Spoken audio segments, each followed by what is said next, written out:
மக்களே, கோல் எடுத்துன்னு எங்கடா போகிறேன்னு பார்த்தான்னு பார்க்குறீங்க. கொடுக்காப்புள்ளி அறுக்கிறது தான் போகிறோம். கொடுக்காப்புள்ளி இல்லை, கொடிக்கிளிக்காய் அறுக்கிறது தான் போகிறோம். நம்ம போன வீடியோவில் ஒரு மரத்தில் அறுத்தோம்ல, அந்த மரத்தை தான் போன வீடியோவில் அறுத்த மரத்தில் தான் அறுக்க போகிறோம்.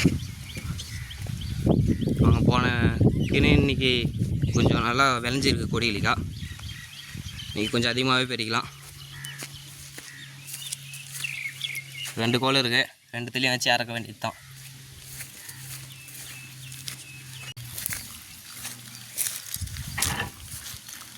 சும்மா கொடியிலிக்காய் சீப்பாக இருக்குது, பேத்துக்கிச்சு.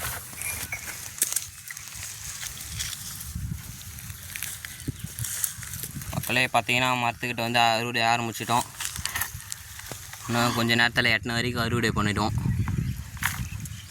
அன்றைக்கு மாதிரி இல்லைனாலும் இன்றைக்கி கொஞ்சம் பரவாயில்ல, நல்ல கொடுக்காப்புள்ளி இருக்குது.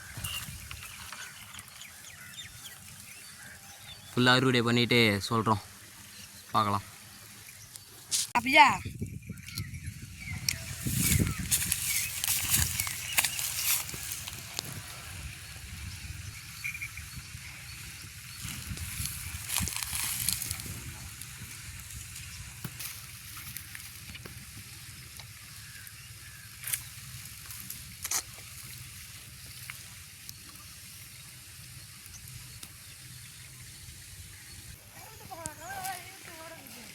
மக்களே, இப்போ பார்த்தீங்கன்னா அறுவடை பண்ணி முடிச்சாச்சு.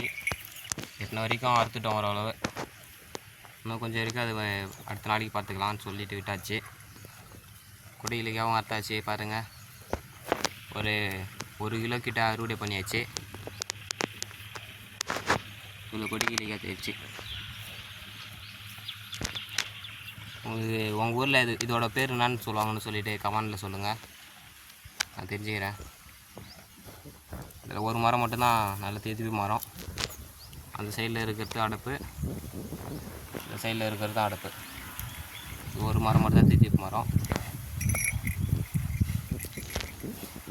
இன்றைக்கி தான் கொஞ்சம் அதிகமாகவே அறுவடை பண்ணிட்டோம்.